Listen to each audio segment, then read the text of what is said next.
E agora é hora da entrevista do dia com Denise Campos de Toledo. E nós vamos falar sobre atraso na vacinação infantil, o reforço aí contra coronavírus, varíola dos macacos. Eu estou aqui com a Melissa Palmieri, que é diretora da Sociedade Brasileira de Imunizações Regional São Paulo. Ela que também é médica pediatra, hoje no Dia do Pediatra. Parabéns e obrigada pela sua participação aqui no jornal, Melissa. Eu que agradeço o convite em nome da pediatria, né, que é uma especialidade tão importante nesses dias atuais. Então, muito obrigada pelo convite, Denise. Bom, e vamos começar falando exatamente das crianças, né? Nós temos alguns dados que foram divulgados desde a semana passada mostrando que o coronavírus atinge sim as crianças. A gente ainda não tem vacinação de 6 meses a 3 anos, como nos Estados Unidos, mas estamos na fase inicial da vacinação de 3 a 5 anos com a Coronavac. Antes, acima de 5 anos, já podia receber a Pfizer. Agora fica uma grande preocupação. A gente, além de ter esses dados estatísticos, temos também a constatação de que o brasileiro está vacinando menos as crianças. Então, não é só o coronavírus. Nós tínhamos aí, por exemplo, o controle total do sarampo, que voltou. Nós temos as crianças não tomando para poliomielite, que é uma doença seríssima. Qual a sua avaliação desse cenário? A falsa percepção de que não há o risco e também a gente diz uma fadiga da história de vacina, né? 2 anos falando da vacina, a importância. Então, basicamente, eu entendo hoje que o cenário da vacinação, ele tem um desafio aí à frente. Na questão da vacinação de criança, os pais não viram as doenças graves que os nossos pais vivenciaram e vacinaram seus filhos. Então, as vacinas, elas sofrem pelo próprio sucesso. Então, se você não percebe o risco, não vou precisar vacinar. E é um conceito equivocado, porque para controle dessas doenças infecciosas, nós precisamos de coberturas vacinais acima de 90%, 95%.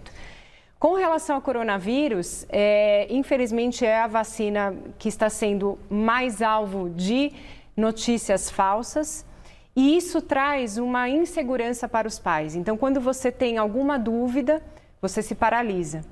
Então, nós entendemos, e até a própria Sociedade Brasileira de Pediatria, Brasileira de Imunizações, tem sim deixado nos seus sites, ofertado as informações e os profissionais têm tirado essas dúvidas. Então, a gente sempre pede para que as pessoas não fiquem com a dúvida e se paralisem. Vá a um posto de saúde, fale com o seu médico e entenda definitivamente que neste momento quem está mais sofrendo aí com riscos relacionados ao coronavírus é quem não está vacinado e, portanto, as crianças. De início ficou aquela ideia que as crianças não pegavam a doença com gravidade e a gente viu os pais, por exemplo, usando máscara e as crianças não usando máscara em nenhuma circunstância. Depois se começou a perceber que podiam pegar também, começaram a usar máscara, mas não tanto, voltaram às aulas e agora tem essa possibilidade, mas tem um outro problema, que o brasileiro também, ele não está aderindo muito à dose de reforço. Se não me engano, é 55% da população que tem uma dose de reforço e nós já estamos na segunda dose de reforço. Esse é outro ponto que nós precisamos entender. Hoje, com uma nova variante, que é a Omicron, quando você fala de esquema vacinal completo para coronavírus, são as 3 doses. Então, essa história, né, que o brasileiro, eu tomei 2, está tudo bem, ou tomei 2, me infectei, não vou tomar porque eu não preciso, novamente ele se expor a um risco, porque neste momento, onde tem ainda alta circulação do vírus aqui no país, nós precisamos de altos níveis de anticorpos.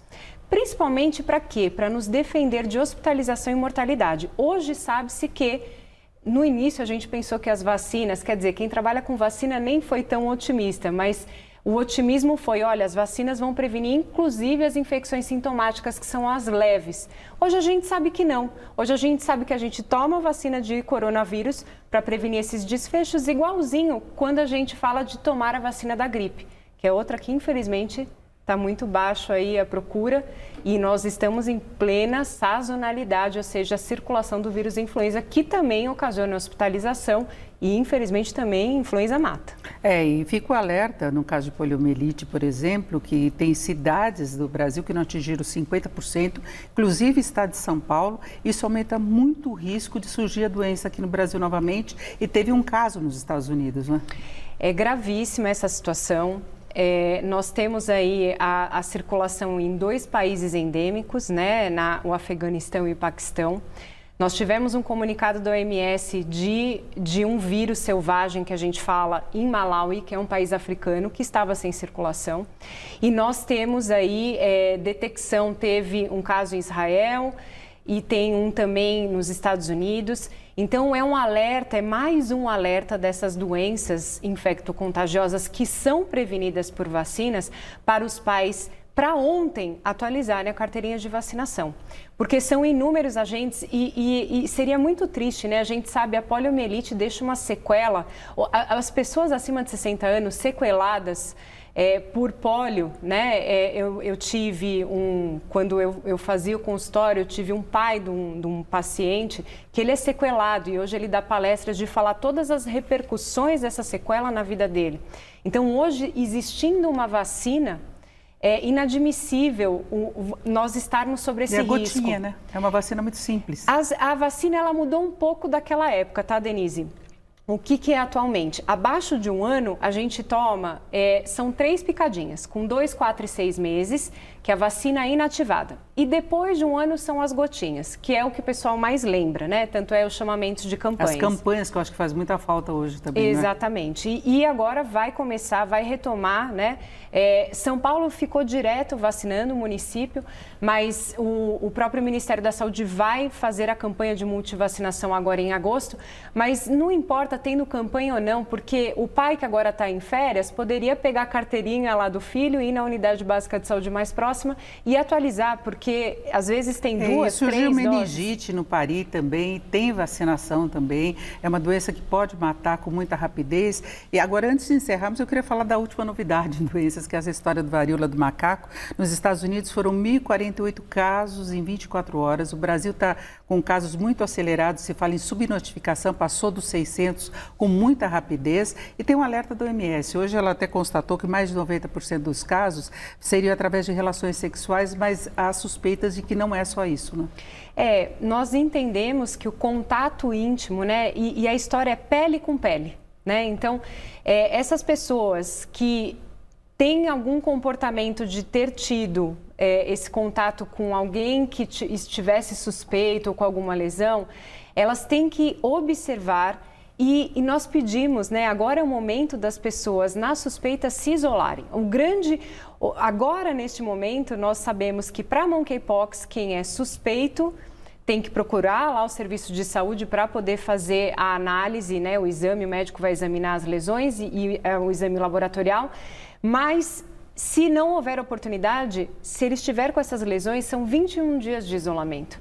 Eu sei que é mais difícil, né? As pessoas já não aguentavam coronavírus, que a gente falava 10 dias, 7 dias, mas agora 21 dias. Mas não adianta esconder porque vai acabar passando para outros. Consegue fazer exame em posto de saúde para detectar se é a doença? No município de São Paulo, nós estamos tendo uma agilidade, todas as unidades de saúde estão aptas para atender esse caso, coletar o exame é fazer um raspado dessa lesão, seja ela parece uma espinha, às vezes pode ser uma casca, manda para o Instituto Adolfo Lutz e em menos de uma semana está saindo o resultado. Então ele fica isolado até obter o resultado e negativo ele sai do isolamento, positivo ele tem que ficar 21 dias. Isso, nós ouvimos aqui a Melissa Palmieri, que é diretora da Sociedade Brasileira de Imunizações Regional São Paulo. Eu te agradeço muito pelas informações. Teríamos muito mais a falar sobre essas doenças, mas fica a recomendação a acertar a carteirinha de vacinação, crianças e adultos. Muito obrigada. Obrigada, Denise. Com vocês.